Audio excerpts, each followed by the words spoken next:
domingo pasado fuimos confrontados con esa palabra que el pastor Mateo nos daba y bueno, generó como una pequeña revolución en la iglesia, una revolución que para mí es buena.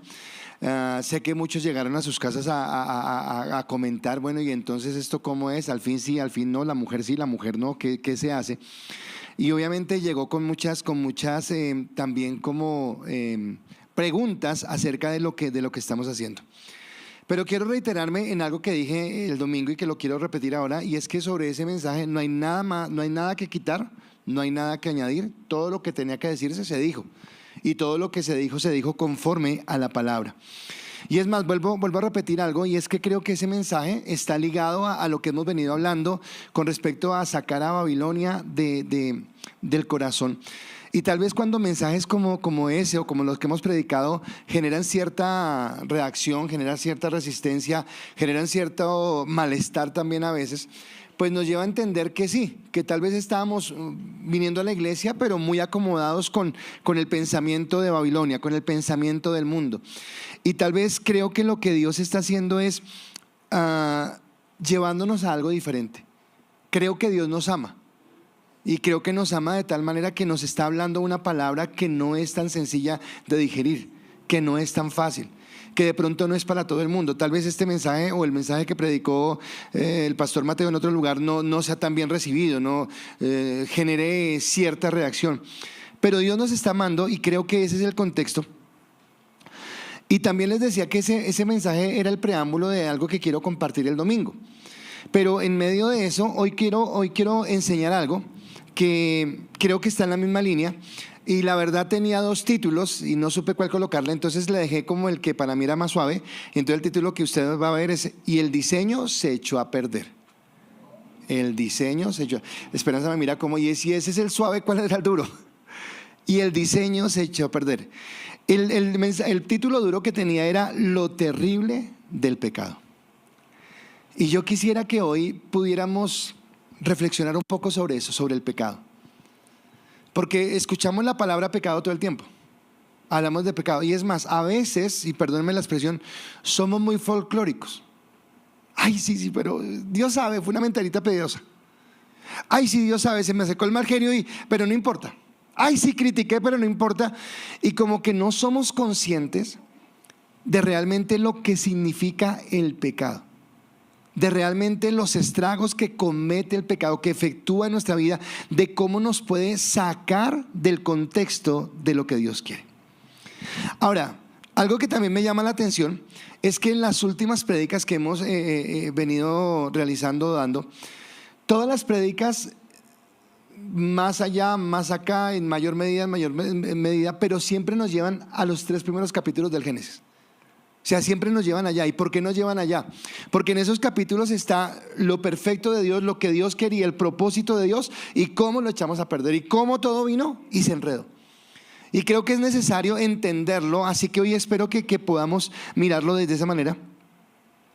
Y cuando yo miro el Génesis, cuando miro el primer capítulo, entonces en el capítulo 1 yo encuentro una creación perfecta, una creación que Dios ha hecho. Un propósito claro que Dios tiene con todo lo que ha hecho, incluido el hombre e incluida la mujer. Por eso cuando termina el capítulo 1 del Génesis, entonces el Señor dice, Génesis 1:31, y vio Dios todo lo que había hecho y aquí era bueno. ¿Cómo era bueno? En gran manera. O sea, como que usted, ¿cómo le encuentra falla a eso? ¿Dónde le encuentra algo donde Dios se hubiera equivocado? O sea, el mundo que Dios creó, el ambiente que Dios creó, la creación misma era perfecta. No había nada que hacer con ella. O sea, todo estaba en su justa medida, en su orden, en su equilibrio, en la bendición. Leía un comentario y en ese comentario decía que ni siquiera era un mundo hostil. O sea, el hombre no llegó allá como en la época que nos muestran de los cavernícolas. No. Había un ambiente, y es más, Dios mismo está guiando al hombre de cómo sostenerse, cómo mantenerse en ese lugar. Lamentablemente, tristemente, unos capítulos más adelante, unos pocos capítulos más adelante, encontramos la rebeldía del hombre. Obviamente estoy hablando más allá del capítulo 3, estoy hablando ya del capítulo 11 tal vez. Y encontramos la rebeldía del hombre, encontramos que Dios acaba con toda la raza humana, que solamente deja a Noé, que vuelve y lo levanta. Pero cómo el hombre persiste. O sea, acaba de ver la gracia de Dios. Dios ha destruido toda la raza humana. Solamente se ha conservado a Noé, a su familia, a sus hijos, y vuelve y levanta una nueva sociedad. Y no pasó mucho tiempo y esta sociedad otra vez endurece su corazón. Oiga, qué cosa tan dura. Otra vez su corazón estaba apartado de Dios, y por eso cuando ellos van a construir la ciudad y la torre, Génesis 11 del 8 al 9 dice: así los esparció Jehová desde allí sobre la faz de toda la tierra, y dejaron de edificar la ciudad. Por eso fue llamado el nombre de ella Babel, porque allí confundió Jehová el lenguaje de toda la tierra. Desde allí los esparció sobre la faz de toda la tierra. Aquí hay algo importante que entender, que estamos hablando del capítulo 11, capítulo 12 empieza con Dios llamó a Abraham, pero como que hasta el capítulo 11 Dios estaba lidiando con toda la raza humana. Estaba como diciéndole a la gente: oiga, pila, yo soy Dios, vamos, caminemos conforme, ya acabo de destruir, y no, la destrucción no fue una acción vengativa mía, no, era mi justa retribución por el pecado del hombre, pero los conservé por la gracia, para que empezaran de nuevo, pero seguían en esa dureza. Entonces confunde sus lenguas para que no puedan comunicarse, los esparce por toda la tierra. Ellos no querían esparcirse, también que querían quedarse ahí todos juntos, los esparce por la tierra. Y en el capítulo 12 de Génesis entonces llama a Abraham, y ahí es donde empieza el pueblo de Israel. Ya es otra historia, no es la prédica de esta noche, solamente quería que lo supiera. Pero entonces en ese mismo inicio el pastor Mateo nos hablaba acerca de que nosotros, y eso lo hemos dicho muchas veces, como hombres y mujeres somos iguales tanto en dignidad como en honra. Tenemos la misma dignidad, tenemos la misma honra, pero que somos diferentes en roles, ¿de acuerdo? Entonces parece que estuviera repitiendo lo mismo, solamente lo estoy colocando como referencia. Y en ese sentido nos habla de que en la familia, en la sociedad y ahora en la iglesia, en la comunión con Dios, ha colocado al hombre y a la mujer para que estén allí, pero con roles, con funciones diferentes. Esto no significa que el hombre está sobre la mujer en cuanto a dignidad o en cuanto a honra, o que Dios quiere humillar a la mujer. No, nada que ver. Somos iguales, somos hechos a la misma creación de Dios, pero hechos de manera diferente. Entonces creo que Mateo lo mencionaba y decía solamente el hecho de la procreación. Somos diferentes porque si no fuéramos diferentes no habría procreación. De ahí en adelante usted puede encontrar la cantidad de diferencias en la parte mental, en la parte emocional. No sé si a todos les pase lo que me pasa a mí, pero a mí me preguntan algo y yo, sí, ahí está, o tal cosa. Si mi esposa da detalles, tal color, las mujeres son más detallistas que los hombres, y es parte de la naturaleza. Fuimos creados diferentes, el hombre es más racional, la mujer es más emocional, bueno, todo lo que usted quiera, y no es algo bueno en uno y malo en el otro, sino simplemente tiene que ver con ese diseño. Pero independientemente de la diferencia, lo cierto es que tanto hombres como mujeres somos creación de Dios. Y eso es lo más importante. Es saber que yo, sea hombre o usted sea mujer, somos creación de Dios. Nací porque Dios así lo determinó y así lo quiso. Y Jesús en su ministerio público lo reafirma. Jesús en su ministerio público vuelve y lo dice. En Mateo capítulo 19 versículo 4 dice: él respondiendo dijo: ¿no habéis leído que el que los hizo al principio, varón y hembra los hizo? ¿No has leído que en el principio? Entonces está diciendo el creador, el Dios eterno y el Dios soberano, el que es sabio. Ahora creo que todos estamos de acuerdo en que Dios es sabio, que Dios es santo, que Dios es perfecto, que Dios no se equivoca. Bueno, ese Dios que es santo, perfecto, que no se equivoca, nos hizo hombres y mujeres. Porque así era la voluntad de Él, porque así Él quería que nosotros fuéramos.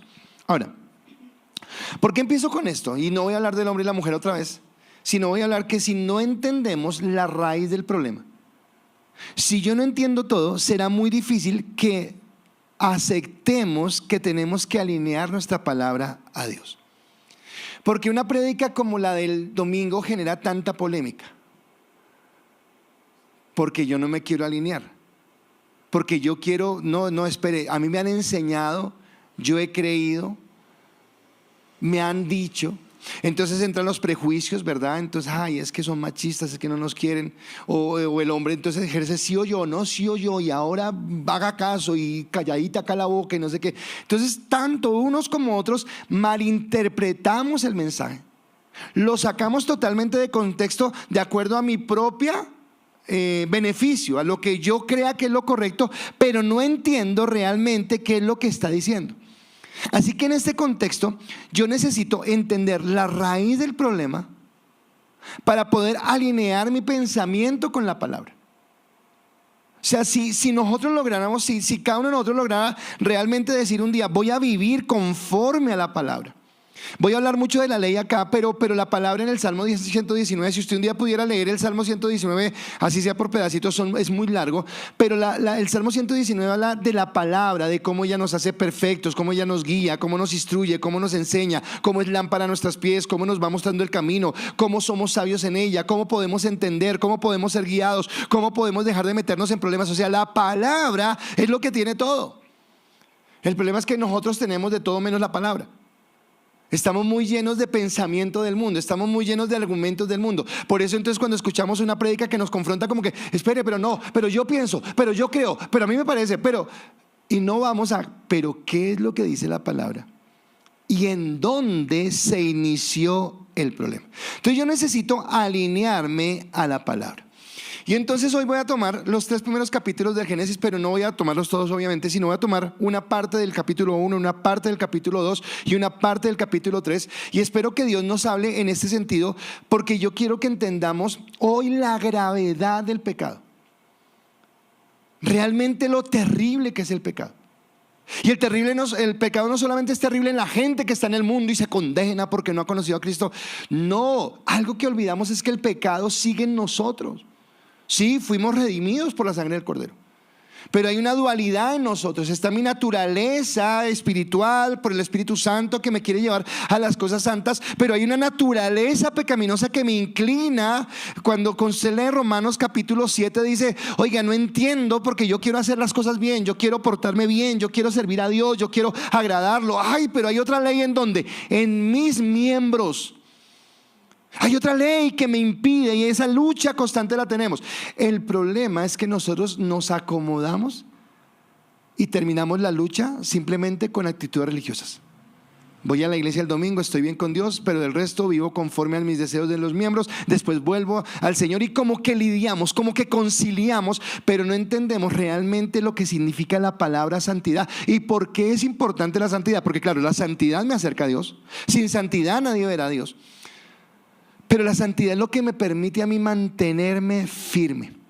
Así que mi primer punto, mi primer pensamiento en esta noche es creados con un propósito.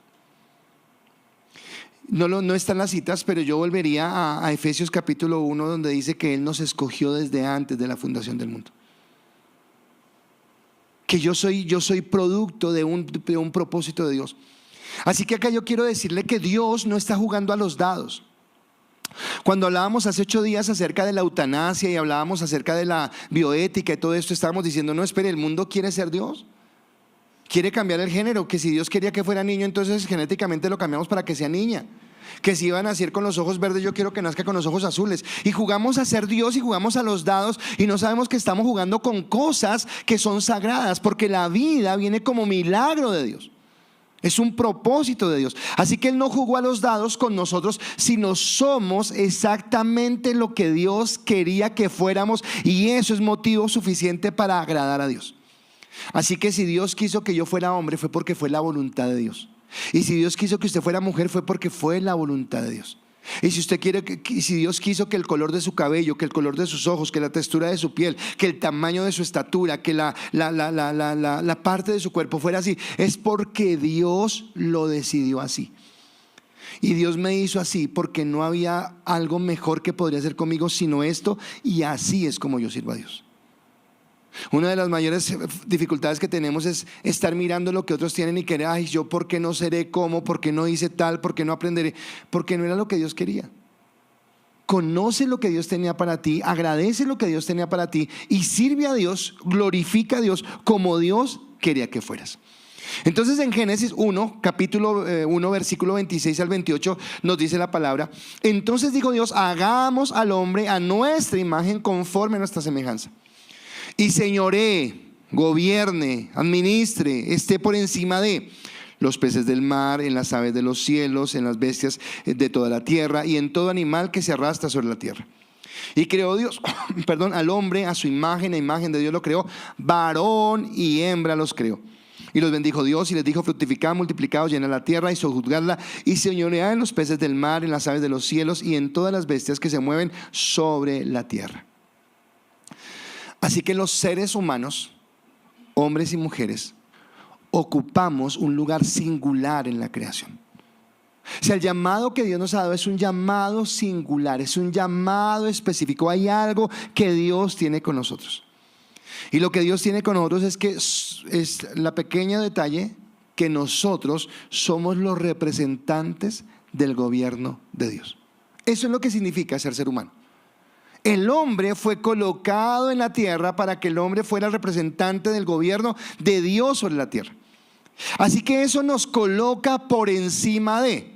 Cuando el pastor molesta que ahora queremos humanizar a los animales y todo eso, no es porque me molesten, en serio que no me creen, yo amo a los animales, sino es porque nosotros fuimos creados sobre, no para servir, sino sobre. Dice Salmo capítulo 8, versículos 6 al 8: lo hiciste, está hablando del hombre, señorear sobre las obras de tus manos. Todo lo pusiste debajo de tus pies, ovejas y bueyes y todo, y asimismo las bestias del campo, las aves de los cielos y los peces del mar, todo cuanto pasa por los senderos del mar. Dios colocó a gobernar. Ahora está hablando acá de animales, pero también tenemos gobierno sobre la tierra, cultivar la tierra, labrar la tierra, desarrollar el trabajo, cumplir un propósito. Bueno, esto creo que lo hemos explicado muchas veces, pero muchas personas creen que el trabajo fue una maldición por causa de la caída. No, el trabajo fue maldecido por causa de la caída, pero el trabajo existía desde antes. Y el trabajo es algo de los méritos, de las gracias que Dios nos dio, de permitir. Dios tomó a Adán y le dijo: vea, esta es la tierra, cultívela, estos son los animales, colóqueles nombres, estos son los árboles, disfrútelos, viva en esa parte. Así que yo quisiera que por un momento pensáramos en esa primera creación. Porque y quisiera que usted tuviera en cuenta algo: el pecado del hombre es lo que ha acabado con la creación. Entonces, por ejemplo, ahorita que estamos viviendo tantos fenómenos climáticos, entonces ver cuando un monte se está quemando, yo no sé si a usted, pero a mí me duele. Porque esa vegetación no es que hoy se quemó y mañana ya apareció otro árbol, eso se demora años en restaurarse. Lo que genera en el ambiente, el smog, el cómo contamina el aire. Pero yo quiero que usted piense cómo sería esa creación recién estrenadita, recién hecha. Imagínese los olores de ese lugar, imagínese las texturas de ese lugar, los colores, el color que había en ese lugar. Martica de pronto me va a entender esta, pero es triste, por ejemplo, cuando uno sube a la montaña. O sea, es chévere cuando está despejado y uno puede mirar lejos, pero no sé si causa tristeza cuando vamos a mirar y hay tanto smog que no deja mirar más allá, porque la contaminación es fuerte. Ahora imagínese qué veía Adán, qué alcanzaba a vislumbrar. Yo me imaginaba a mi esposa en ese huerto comiendo allá naranjas, mandarinas, duraznos, saboreando. ¿Por qué? Porque era un lugar lleno de... No, la manzana también, porque ahí no dice que era manzana, así roja, negra, bueno, negra no hay, lo que sea, pero era esto. Pero era un lugar especial. Sentir el pasto, la textura de los árboles, la textura de las flores. O sea, todo era especial. Y todo lo que hizo Dios, toda esa creación, toda la creatividad que imprimió allí fue para su gloria, que es otra cosa que a veces olvidamos, que no fue para mi gloria. O sea, no fue para nosotros, es para Él. El canto de un pájaro, el maullido de un gato, nuestro hablar, el amanecer, el anochecer, todo cuanto existe, fue creado para el deleite de Dios, para la gloria de Dios. Ahora, cuando yo digo alinear nuestro pensamiento, imagínese que si eso era con la creación, nosotros como administradores fuimos creados para el deleite de Dios. Pregúntate en este momento: ¿Dios se deleita en mí? Lo que hago, lo que pienso, cómo actúo, ¿le genera a Dios deleite? ¿O no siempre? No siempre Dios se deleita conmigo, porque fuimos creados para eso. Entonces los seres humanos éramos los únicos, o somos los únicos, porque es el propósito, con la capacidad de reflejar el carácter de Dios. ni el árbol, ni la flor, ni el cielo, ni el gato, ni el perro. O sea, eran creación de Dios, hermosos en la creación de Dios, pero el único que tiene la capacidad, porque fue hecho a imagen y semejanza de Dios, de poder proyectar el carácter de Dios, es el hombre. Por eso mismo lo coloca como el gobernante, por eso lo coloca como una autoridad delegada. Nosotros somos una autoridad delegada. ¿Qué significa que somos una autoridad delegada? Que tenemos autonomía, que tenemos autoridad, que tenemos las capacidades que Dios nos ha dado, pero que tarde o temprano tendremos que darle cuentas a Dios. Así como en Mateo habla de la parábola de los talentos. A uno le dio 5, a otro le dio 2, a otro le dio 1. Bueno, Dios colocó al hombre en el huerto, le estaba enseñando, le estaba explicando, pero tenía que dar un día cuentas. Dios nos ha dado a nosotros talentos, habilidades, capacidades, y un día nos va a tomar cuentas. ¿Qué hiciste con eso que te he dado?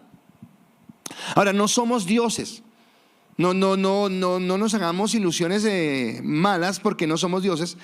Pero aunque no somos dioses, por tener o por haber sido hechos a imagen y semejanza de Dios, nosotros tenemos una capacidad que no tiene el resto de la creación, y es que podemos mostrar los atributos comunicables de Dios. Esto en la clase lo vimos. Entonces hay atributos no comunicables que solamente le pertenecen a Dios. Nadie, o sea, si tuviéramos un atributo de eso seríamos Dios, y no lo somos. Pero hay atributos que sí podemos comunicar porque somos hechos a imagen y semejanza de Dios. Así que nosotros como seres humanos, Adán en ese lugar, Eva en ese lugar, tenían que representar o tenían que mostrarle al resto de la creación la santidad de Dios. Dios es santo, y el hombre lo tenía que reflejar. La bondad de Dios, Dios es bondadoso, y el hombre lo tenía que reflejar. El amor de Dios, Dios es amor, y el hombre lo tenía que reflejar. La justicia de Dios, la rectitud de Dios, la sabiduría de Dios. O sea, nosotros estamos llamados o estábamos llamados en ese momento a reflejar eso. Vea, eso, todo eso es lo que dice en Génesis 1. Cuando el hombre cae, cuando el hombre peca, sucede algo catastrófico, sucede algo que en su valor de desgracia es incalculable. O sea, se quiebra algo, se rompe algo, se daña algo. La humanidad es quebrada. La humanidad es dañada. Esa capacidad que teníamos de reflejar a Dios ya no es la misma. Se empaña. Lo que debemos reflejar de Dios se empaña. Ya no es tan nítido, ya no es tan claro. Como que vino una sombra de duda y ya no es tan claro. Ahora, sin embargo, nosotros los seres humanos, estoy hablando de todos los seres humanos, seguimos llevando la marca de que fuimos creados por Dios. Por eso mismo la vida tiene dignidad. Por eso mismo hablamos de defender la vida, porque no importa quién sea la persona, la vida tiene dignidad, porque el ser humano fue hecho, creado a imagen y semejanza de Dios. Pastor, pero los pecadores también, porque todos fuimos hechos a imagen y semejanza de Dios. Ahora, ¿cómo se restauró esto? ¿Cómo lo restauró el Señor? ¿Cómo esto que se perdió en el Edén se vuelve a restaurar? La restauración de esa plenitud se logra solamente en Cristo, y esto es importante. Ya voy a adelantarlo, pero solo quiero mencionarlo acá. Eso que se perdió en el Edén, eso que se dañó, lo puedo entender en Cristo. Pero recuerde que Cristo dice que es la palabra de Dios hecha carne. Y si lo que Dios quiere es que yo ame su palabra, quiere decir que con su palabra, siguiendo a Cristo, voy a restaurar esa imagen. Y en Hebreos capítulo 1 versículo 3, hablando de Cristo, dice: el cual, siendo el resplandor de su gloria, está hablando de Cristo con respecto a Dios, y la imagen misma de su sustancia. Vea lo que toma este autor acá: y quien sustenta todas las cosas con la palabra de su poder, habiendo efectuado la purificación de nuestros pecados por medio de sí mismo, se sentó a la diestra de la majestad en las alturas. Dios restauró. Jesucristo mismo vino a restaurar en nosotros la imagen. El propósito de Dios en su vida, cuando Dios lo eligió, cuando Dios colocó el Espíritu Santo en su vida, cuando Dios está con nosotros, la idea, el propósito de Dios es llevarnos nuevamente al nivel que Adán y Eva tenían. Ese es el propósito. Ahora, Filipenses dice que el que inició la buena obra en nosotros es fiel para terminarla. Entonces era lo que hablaba. Hay una lucha en este momento. En este momento queremos caminar en santidad, queremos vivir en santidad, queremos amar a Dios. Pero descubrimos, Romanos capítulo 7, que hay una lucha interna, porque aunque yo quiero hacer lo bueno, hay algo que me lleva a mí a apartarme, a deleitarme más en las cosas que no agradan a Dios que en las que agradan a Dios, y necesito entender qué es eso. Así que ese es mi primer punto con respecto al capítulo 1 de Génesis. Ahora quiero ir al capítulo 2 de Génesis. Y mi pensamiento allí es: llamados a confiar en Dios y obedecerlo. Y por favor, escogí bien la palabra, llamados a confiar en Dios y obedecerlo. ¿Por qué coloqué este texto? Porque la obediencia es producto de la confianza. Si yo no confío, no obedezco. Si yo no confío, voy a tener dudas con respecto a lo que se me está pidiendo. Así que el obedecer a Dios tenía que ver con el nivel de confianza que el hombre tenía sobre Dios. Cuando yo leo Génesis 1, y déjeme explicarle esto, Génesis 1 es como el repaso de todo lo que dice Dios. Pero cuando usted va a Génesis 2, como que coloca el orden cronológico. ¿A qué me refiero? Génesis 1:28 dice: y creó Dios al hombre y la mujer. Listo, pare de contar. Entonces yo lo entiendo como en un mismo instante. Pero yo voy a Génesis 2 y entiendo que aunque Dios creó al hombre y la mujer, no fue en un mismo instante, no fue en un mismo momento. Que primero estuvo el hombre que hizo una serie de cosas y después creó a la mujer. Entonces Génesis 1 me está diciendo todo lo que hizo Dios, pero en el Génesis 2 como que me está dando una explicación cronológica, y esa explicación cronológica, esa explicación de tiempos me debe comunicar algo. ¿Por qué no dejó con Génesis 1 y pasó de una vez a la caída? ¿Por qué se detiene en Génesis 2? Porque Él nos quiere explicar qué es lo que está pasando. Entonces en Génesis 2 Dios toma al hombre, es más, se detiene. Génesis 1:28 dice: y Dios formó al hombre y a la mujer, o creó al hombre y a la mujer. Génesis 2 se detiene en decir que tomó del barro de la tierra, del polvo de la tierra, creó al hombre, sopló en su nariz de aliento de vida. Génesis 2 se encarga de decirnos: y hizo caer sueño profundo sobre Adán y sacó una de sus costillas, y la costilla. Es más específico, es más explícito. Creo que es lo que decía Mateo, que el hombre proviene de la mujer del hombre. Entonces, ¿cuál fue primero? Bueno, todo esto que él nos explicaba ese día. Y en esa instrucción que toma a Adán solo, le dice lo siguiente.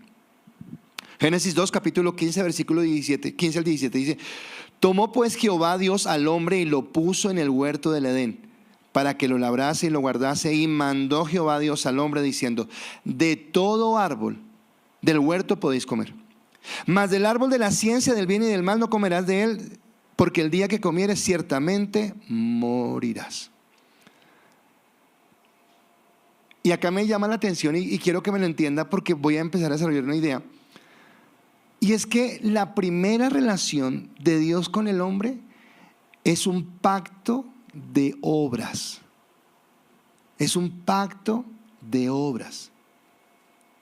Adán, está el huerto, es tuyo, pero no puedes tomar de este fruto. No puedes hacer algo. El resto lo puedes hacer lo que quieras, pero no puedes hacer un pacto de obras. Ahora, el hombre muestra su amor y muestra su confianza en Dios. ¿En qué? En obedecer. Entonces Dios le acaba de entregar un paraíso, un huerto del Edén, una cosa hermosa, llena de color, llena de vida, llena de luz, llena de cosas hermosas. Y le pone una restricción.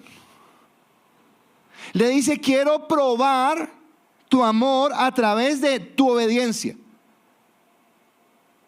Tú no me estabas pidiendo la vida, yo te la di, y quiero que me honres. Y la forma de honrarme es: no comas de ese fruto.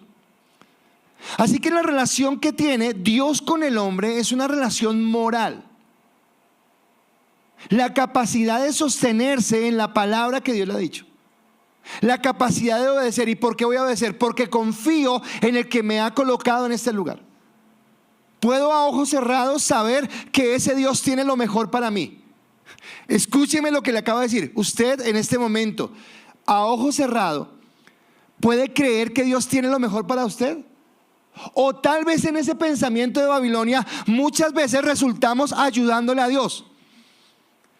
Un negocio, una relación sentimental, el educar a mis hijos, el buscar un mejor futuro, el alcanzar un trabajo. ¿Cuántas veces yo quiero ayudarle a Dios? Y cuando le quiero ayudar a Dios, lo que estoy diciendo es: Dios, sí te amo, pero no confío.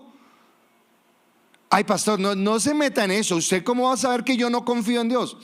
No, yo no le estoy diciendo que usted no confíe en Dios. Solamente le estoy diciendo que usted a veces quiere ayudar a Dios. Y cuando usted quiere ayudar a Dios, lo que está diciendo es que no confía que Dios tenga todo hecho.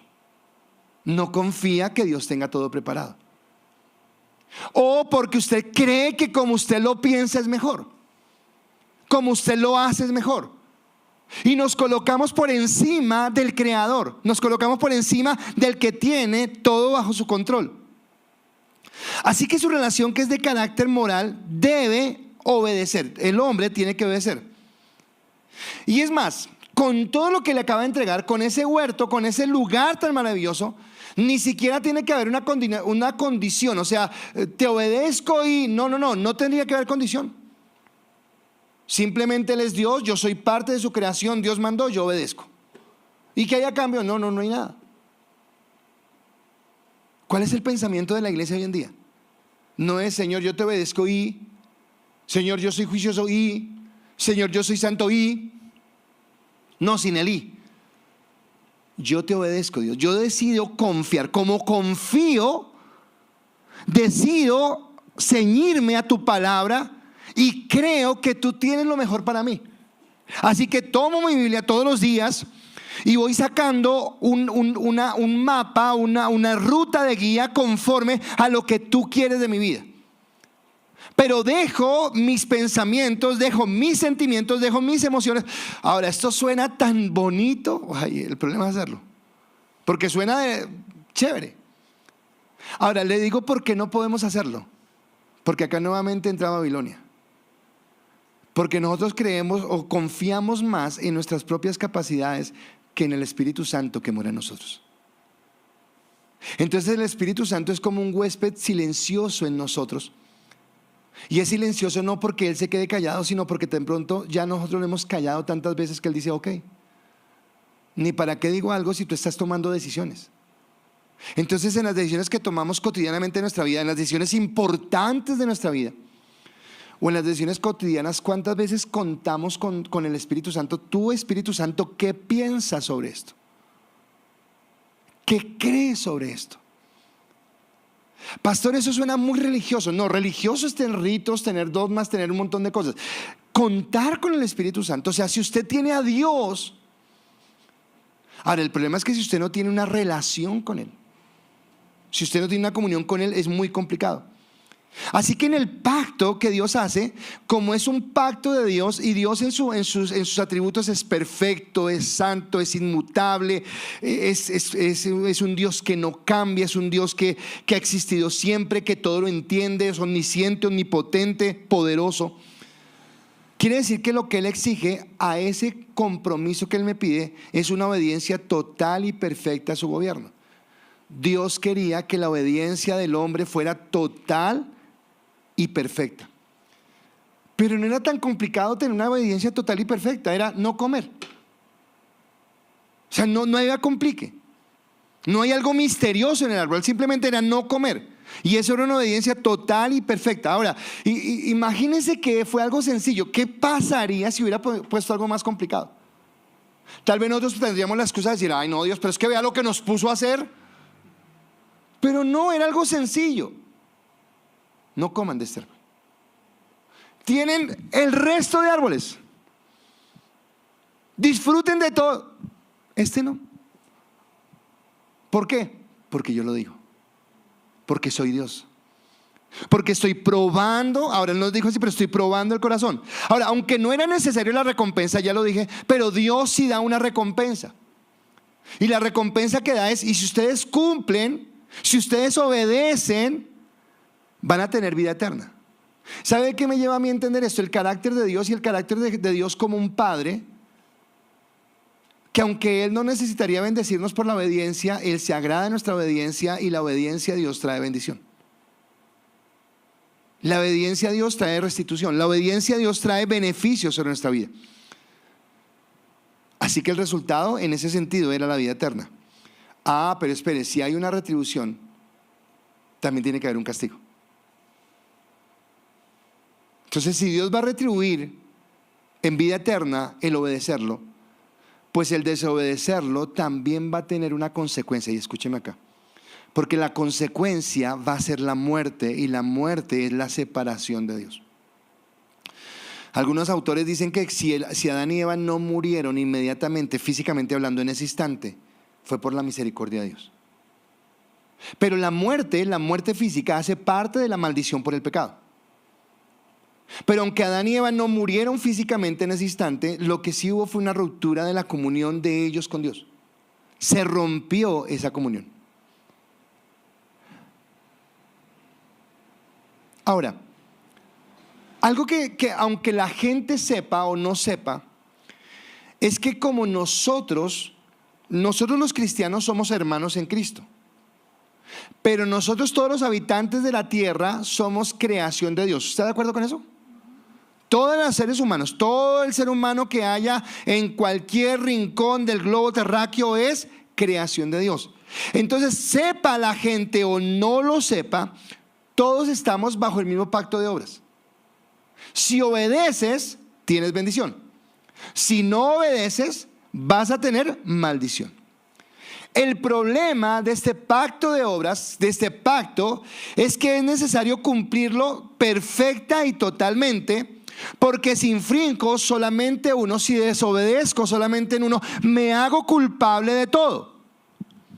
Santiago capítulo 2:10 dice: porque cualquiera que guardare toda la ley, pero ofendiere en un punto, se hace culpable de todo. O sea que acá no hay un 2,5, un súbame profe que ya no, acá no existe eso. O tú eres o tú no eres. Pero aquí viene la desgracia o la tragedia del pecado. Y es que Adán y Eva, en su estado de inocencia, tenían la capacidad de decidir. Tenían la capacidad de elegir. Cuando viene el pecado, se acaba esa capacidad. Porque nuestra conciencia, nuestra vida es cortada de la comunión con Dios, y ahora es imposible cumplirlo. Y como es imposible cumplirlo, entonces Dios añade otro pacto. En la ley, en las obras, un pacto de obras es imposible que el hombre cumpla. Entonces Él añade el pacto de la gracia. Y ese pacto de la gracia nos lleva a entender que solamente ha existido en la tierra un hombre capaz de vivir sobre esta tierra 33 años, y en 33 años de vida, lleno de tentaciones, de injurias, de pruebas, de dolores, de persecuciones, de todo lo que usted quiera, fue capaz de mantenerse santo para Dios durante todo el tiempo, hasta el momento de la cruz. Si Cristo peca, el que fallara en uno solo se hace culpable de todo. Si Cristo peca, no puede hacer nada. Así que Él se mantuvo en santidad. Así que nuestra confianza ahora está puesta en la fe que le tenemos al sacrificio que Cristo nos da. Esa es la seguridad que tenemos. Primera de Corintios 15:22 dice: porque así como en Adán todos mueren, también en Cristo todos son vivificados. Entonces Jesús, el primer ser humano, sabe que Jesús va a la cruz por nosotros, paga el precio, la ira de Dios cae sobre Él, el justo precio que usted y yo deberemos pagar por nuestros pecados, Él lo recibe en la cruz del Calvario. Él recibe toda la condenación. Pero cuando es resucitado, Él no pecó, Él no había pecado. Así que Él puede entrar al cielo por sus obras. Él puede entrar al cielo porque es digno de hacerlo. Ahora, nosotros también entramos al cielo por buenas obras, las buenas obras de Cristo, que son atribuidas a nosotros. No por mis buenas obras, porque por mis buenas obras no puedo, sino por lo que Él hizo. Y aquí, terminando el capítulo 2, voy al capítulo 3 y hablo: y el diseño se echó a perder, o lo terrible del pecado. ¿Sabe qué nos dice Babilonia hoy? ¿Qué nos dice el mundo hoy? Que el ser humano esencialmente es bueno. O sea que no somos tan malos. Somos buena gente. A veces se nos chispotea. Hay unos que son más malos. Hay gente que sí es terrible. Pero no, tú eres bueno. Tú trabajas, sostienes tu familia, traes la provisión. De vez en cuando una mentira, de vez en cuando una mala palabra. A veces un torcidito que sale por... Pero esencialmente tú eres bueno. Y como eres bueno, tienes derechos. Eso es lo que nos dice el mundo. Ahora, si eso fuera cierto, ¿por qué el pecado es tan grave si somos buenos? ¿Por qué el pecado es tan duro? Y esta tarde estuve mirando algo. Ahora, no voy a decir el nombre porque no me interesa decir el nombre, pero igual no es un pastor conocido de nosotros. Sé que ninguno de nosotros acá lo conoce. Pero es duro porque hay un pastor de una iglesia de sana doctrina. Este pastor de muchos años de ministerio, el pastor principal de una iglesia donde se predica buena doctrina, director de un seminario bíblico, un hombre de Dios. Y este hombre de Dios tuvo que confesar que llevaba 5 años llevando una relación de adulterio. Y esa es la desgracia del pecado. Porque el pecado va a utilizar la endija que yo le abra, el espacio que yo le abra. A veces nosotros somos tan necios. No, pastor, yo estoy bien, yo por encima del bien y del mal. No, la palabra dice: el que esté firme, mire que no caiga. Cuídese, no ha sido que siendo heraldo para muchos, ustedes mismos vengan a ser destruidos. Así que el pecado es algo terrible y algo a lo que estamos expuestos todos en este lugar. Hombres y mujeres que estamos en este lugar, estamos expuestos. Ahora, ¿qué más nos dice el hombre? ¿Qué más nos dice la sociedad? Los filósofos decían: el hombre nace libre y la sociedad lo corrompe. Bueno, y si la sociedad lo corrompe, ¿quién corrompió la sociedad? ¿Quién dañó a la sociedad? Y entonces no es la sociedad la que está dañada, sino lo que está dañado es el hombre. Cuando usted va a un pueblo y usted ve que en la plaza principal del pueblo hay el árbol, siempre es una ceiba, un árbol grande, esos árboles a veces se enferman. Pero los que van a examinar el árbol no van a mirar las ramas, a ver y cortar. No, ellos ¿a dónde van? A la raíz, porque saben que en la raíz está el problema. Dice Mateo capítulo 7 versículo 17: así todo buen árbol da buenos frutos, pero el árbol malo da frutos malos. Y nosotros somos malos árboles. Esa es nuestra verdad. Si no fuera por Cristo, nuestros frutos serían malos. Porque aún la palabra dice que nuestras buenas obras apartadas de Cristo vienen a ser como trapos de inmundicia. Y esto es humillante, esto es molesto, esto es como recalcitrante. Pero lo que pasa es que si nosotros no entendemos esta realidad, nos vamos a relajar con el pecado. O sea, como un siervo de Dios de tantos años, escuchaba unos comentarios y la gente de su iglesia está llorando. Está diciendo: ¿cómo nuestro pastor nos enseñó la palabra, nos dio la enseñanza? ¿Qué estará viviendo ese pastor en este momento? ¿Qué estará viviendo su familia? El pastor ya era abuelo. ¿Qué estarán pensando sus nietos? El que se sentaba a la mesa y oraba por los alimentos, al que veíamos los domingos subido en el altar predicando la palabra. Ahora, ¿qué nos hace pensar a nosotros que estamos tan firmes que no vamos a caer? ¿Qué nos hace pensar a nosotros que yo estoy bien? No, porque es que no somos nosotros. Romanos capítulo 7: en mí está el bien, pero no en mis miembros. No en mis miembros. Y nuestro problema es que nos relajamos con el pecado. A veces lo vemos como si fuera un chiste, como si fuera algo tonto. Nuestros padres originales cayeron en pecado y ahí todo se dañó, todo se echó a perder. Génesis capítulo 3 versículo 1 al 7. Pero la serpiente era astuta más que todos los animales del campo que Jehová Dios había hecho, el cual dijo a la mujer: ¿con que Dios os ha dicho no comáis de todo árbol del huerto? Y la mujer respondió a la serpiente: del fruto de los árboles del huerto podemos comer, pero del fruto del árbol que está en medio del huerto de Dios, dijo Dios, no comeréis de él ni le tocaréis para que no muráis. Entonces la serpiente dijo a la mujer, empezó a colocar la cizaña: no moriréis, sino que sabe Dios que el día que comáis de él serán abiertos vuestros ojos. Y seréis como Dios, sabiendo el bien y el mal. Y vio la mujer que el árbol era bueno para comer y que era agradable a los ojos, del árbol codiciable para alcanzar sabiduría, y tomó del fruto y comió, y dio también a su marido, el cual comió así como ella. Entonces fueron abiertos los ojos de ambos y conocieron que estaban desnudos. Entonces cosieron hojas de higuera y se hicieron delantales. Quiero ir despacio en este entendimiento. Primero, varias cosas que quisiera mirar. No sé cuántas veces habló la serpiente con Eva. No sé si fue una vez, si era la primera vez, si llevaban una conversación, si habían entablado una amistad, si ya tenían una buena relación. Pero mi pregunta es: ¿dónde estaba Adán?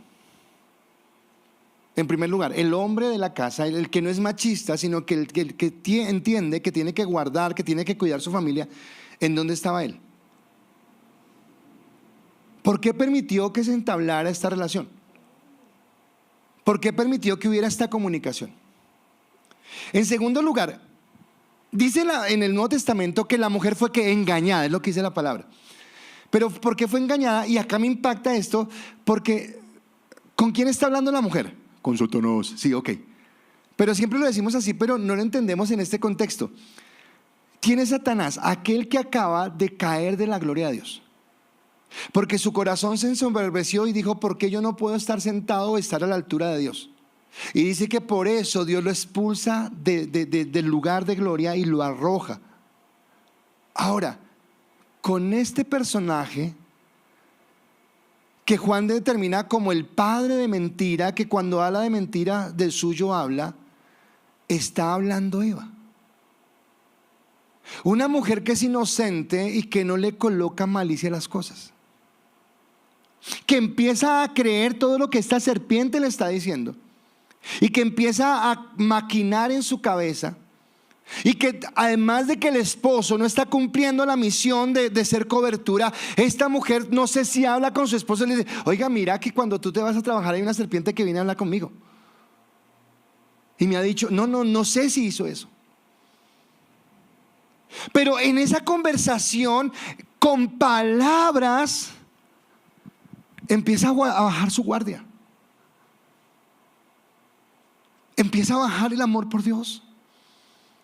Empieza a colocar su mirada. Tal vez la mirada estaba puesta en Dios y en lo que le ha dado, pero ahora ¿dónde está colocando su mirada? En el fruto. Pero ¿has visto?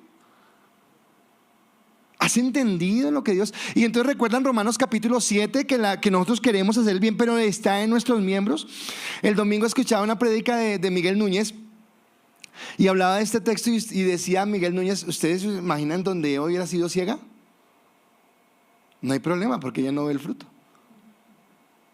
Decía: donde David hubiera sido ciego, no ve a la mujer allá en la terraza. ¿Dónde fallamos? En nuestros sentidos.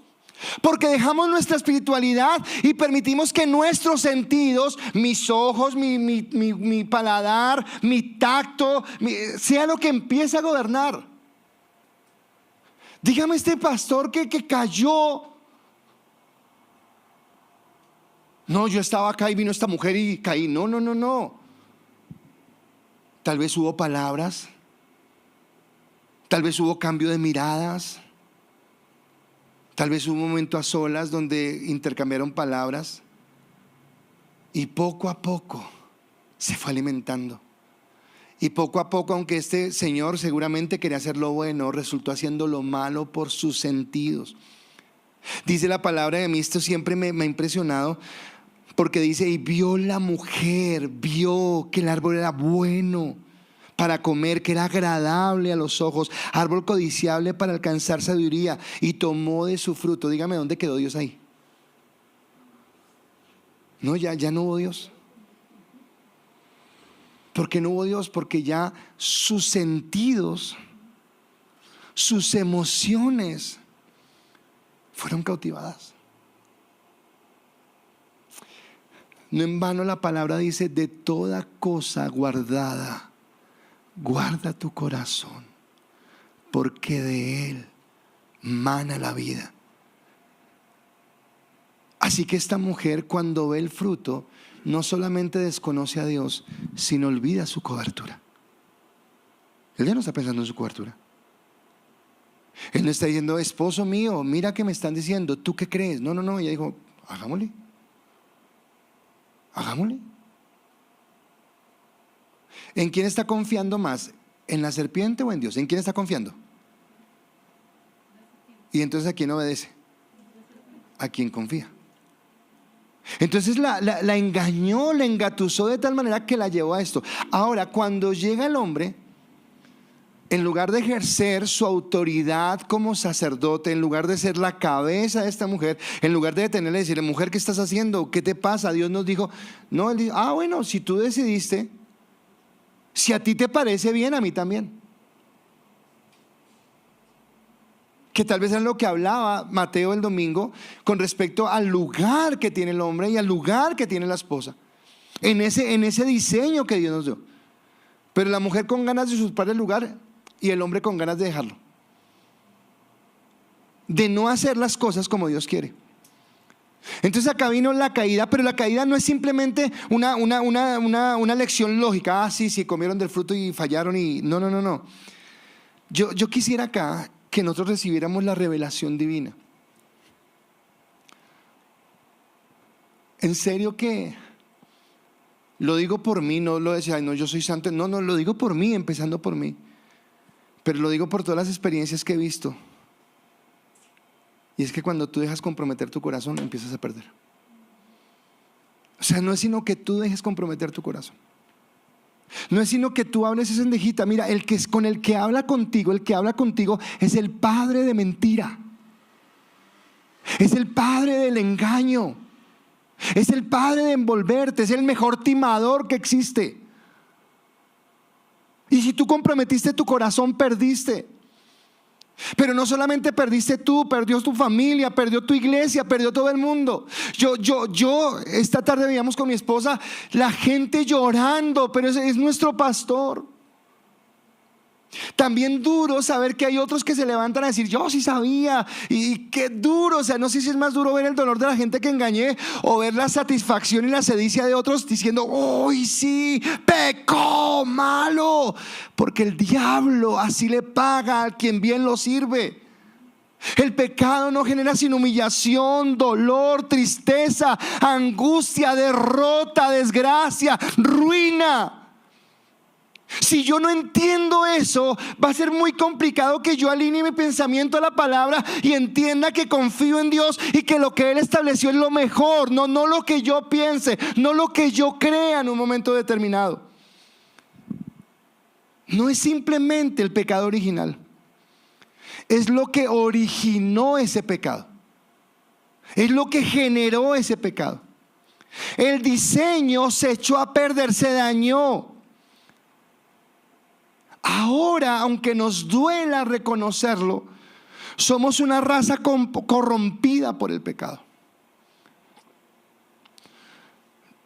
No lo hago pero si usted recuerda algo de su vida sin Cristo, estoy seguro que más de uno tenemos cosas de las que nos avergonzamos.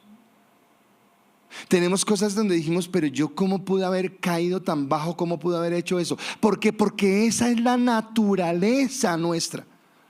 Porque hasta allá llegamos cuando estamos sin Cristo. Pero el problema, el asunto, que tal vez fue lo que le pasó a este pastor y que nos pasa a nosotros, es que se nos olvida el pecado. Pensamos que eso ya es un checklist. Ya el pecado, ya no. El pecado está a la vuelta de la esquina. El pecado está todo el tiempo ahí, puyando, acechando. El diablo es como león rugiente, dice la palabra, buscando a quien devorar. Y si yo estoy despistado, si yo estoy dormido, si yo no entiendo, va a ser complicado.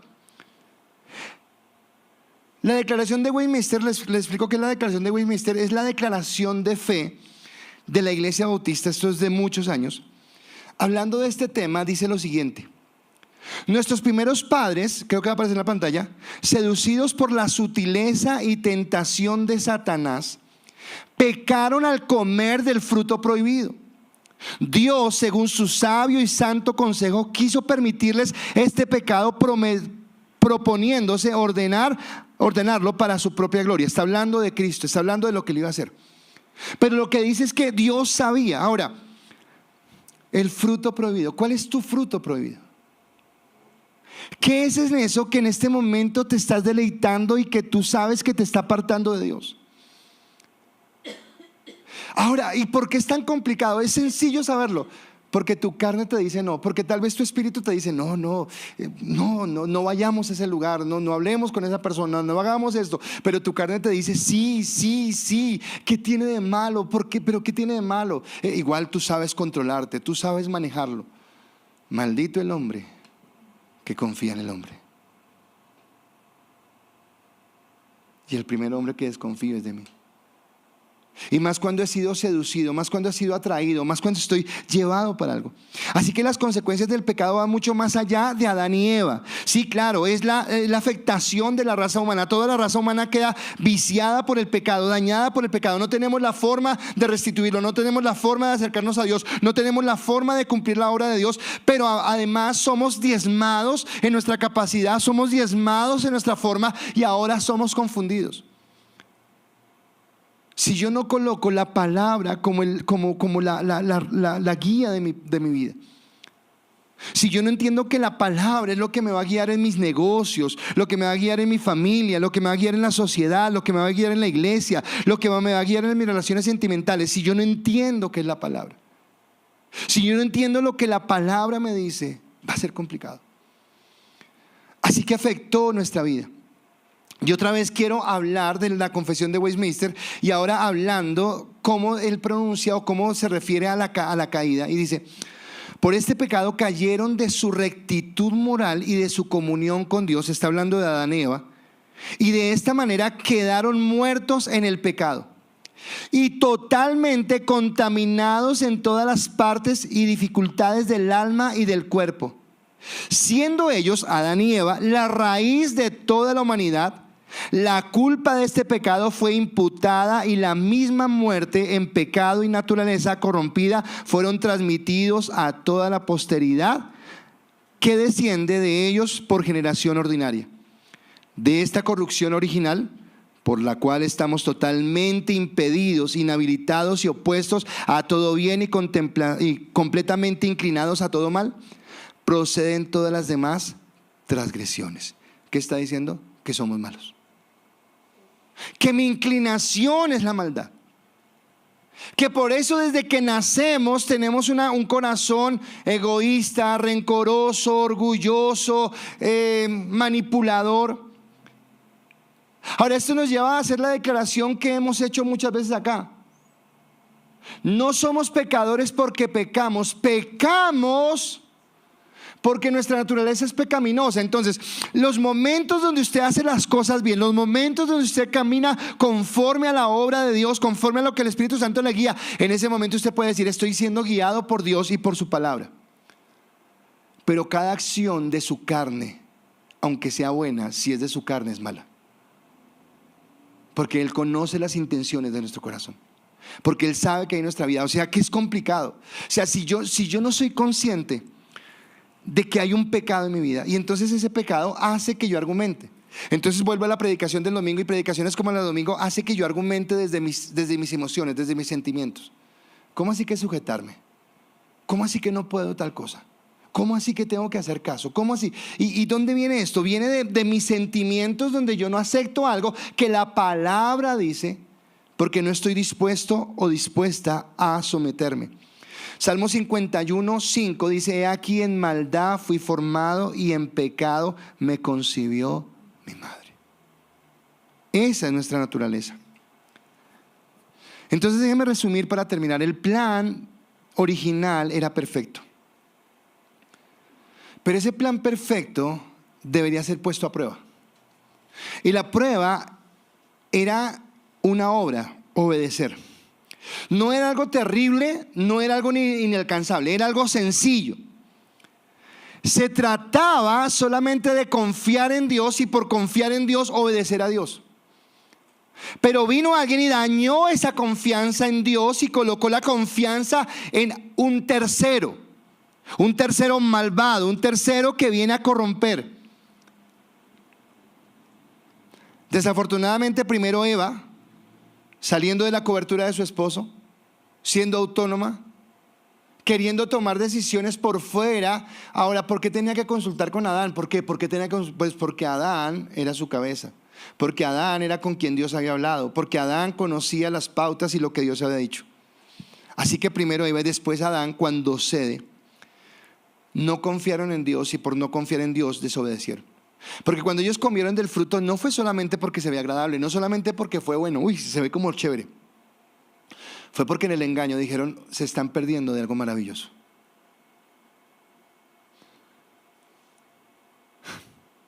Cuando usted se da al pecado, usted está queriendo encontrar algo que para usted es maravilloso. Y lo que usted no entiende es que el precio que va a pagar por eso tan maravilloso es mucho más alto que lo que va a disfrutar eso maravilloso. Yo no sé si usted lo entiende, pero es un precio muy alto. ¿Cuántas veces hemos hablado de nuestra vida en esta tierra? Temporal comparado con una eternidad. Y usted entiende que el enemigo lo que quiere es que usted no alcance esa eternidad. Usted entiende que lo que él quiere es apartarlo, sacarlo, que él está buscando la forma de enredarlo, de contaminar su corazón, de llevarlo a cosas que no son. Así que somos hijos de Dios y somos redimidos por su sangre, no por nuestros méritos, no porque lo hubiéramos hecho, sino porque gracias a Dios, además del pacto de obras, Dios ideó otro pacto, un pacto mucho mejor para nosotros, que es el pacto de la gracia, pero mucho mejor para nosotros porque por la caída de Adán y Eva era imposible, escúcheme, la palabra literal es imposible regresar a Dios. Así que Él coloca ese pacto de gracia. Pero los que estamos en la gracia, olvidamos quién es Satanás, olvidamos que es padre de mentira, olvidamos que es príncipe de engaño y olvidamos que lo que Satanás siempre pretende hacer es dañar lo que Dios hizo o dañar lo que Dios ha restaurado. Entonces dañar lo que Dios hizo fue la creación al inicio, pero su vida fue restaurada en la cruz, y su vida restaurada en la cruz, Satanás quiere dañarla. Quiere volver a dañarla, quiere volver a romper esto. Así que yo quisiera preguntarle hoy cómo está nuestra confianza en Dios. Porque esa confianza en Dios se va a reflejar en la obediencia. Y cuando yo te hablo de obediencia, yo quiero que tú pienses cuál es la primera área que viene a tu cabeza. Porque ahí es lo que estás pensando, entonces te está diciendo, ¿eres obediente? ¿Confías en mí? Ah, no, pero es que no es que nada. ¿Confías en mí? ¿Vas a ser obediente? Y voy a tener 20,000 argumentos por los cuales voy a decirle a Dios que no soy obediente, o que no estoy haciendo algo malo, o que no está tan mal. Pero el hecho que tú sientas en tu corazón algo quiere decir que el Espíritu Santo te está redarguyendo. Y cuando el Espíritu Santo te redarguye es porque lo que estás haciendo no está conforme a la voluntad de Dios. Así que recuerda lo terrible de la desobediencia que dañó el diseño de Dios. O en otras palabras, que el pecado es terrible, que el pecado endurece nuestro corazón, que el pecado apaga el primer amor, que el pecado nos lleva a frustración, que el pecado nos lleva a desmotivación. Y en última, ¿sabes qué quiere el enemigo? Sacarte. Yo lo digo por mí, pero sé que hay muchos acá que lo han vivido. Pero esas veces que el enemigo nos ha sacado de la iglesia, ¿fue fácil regresar? ¿Fue fácil venir otra vez a la iglesia por primera vez y encender ese fuego? Uy, ya otra vez estoy. No fue fácil. Porque el pecado es una desgracia. Y si yo no soy consciente de eso, Voy a alinear mi pensamiento más con el mundo, confiando más en el mundo, confiando más en lo que el mundo dice y pensando que porque cumplo ciertos ritos religiosos como venir el domingo a la iglesia o como, qué sé yo, hacer mi devocional, no importa, igual yo ahí leo y escribo algo, pero no importa, mi pensamiento sigue, no, mi pensamiento tiene que cambiar. Mi vida tiene que cambiar y tengo que alinearla a lo que Dios quiere. ¿En qué te cuesta confiar en Dios?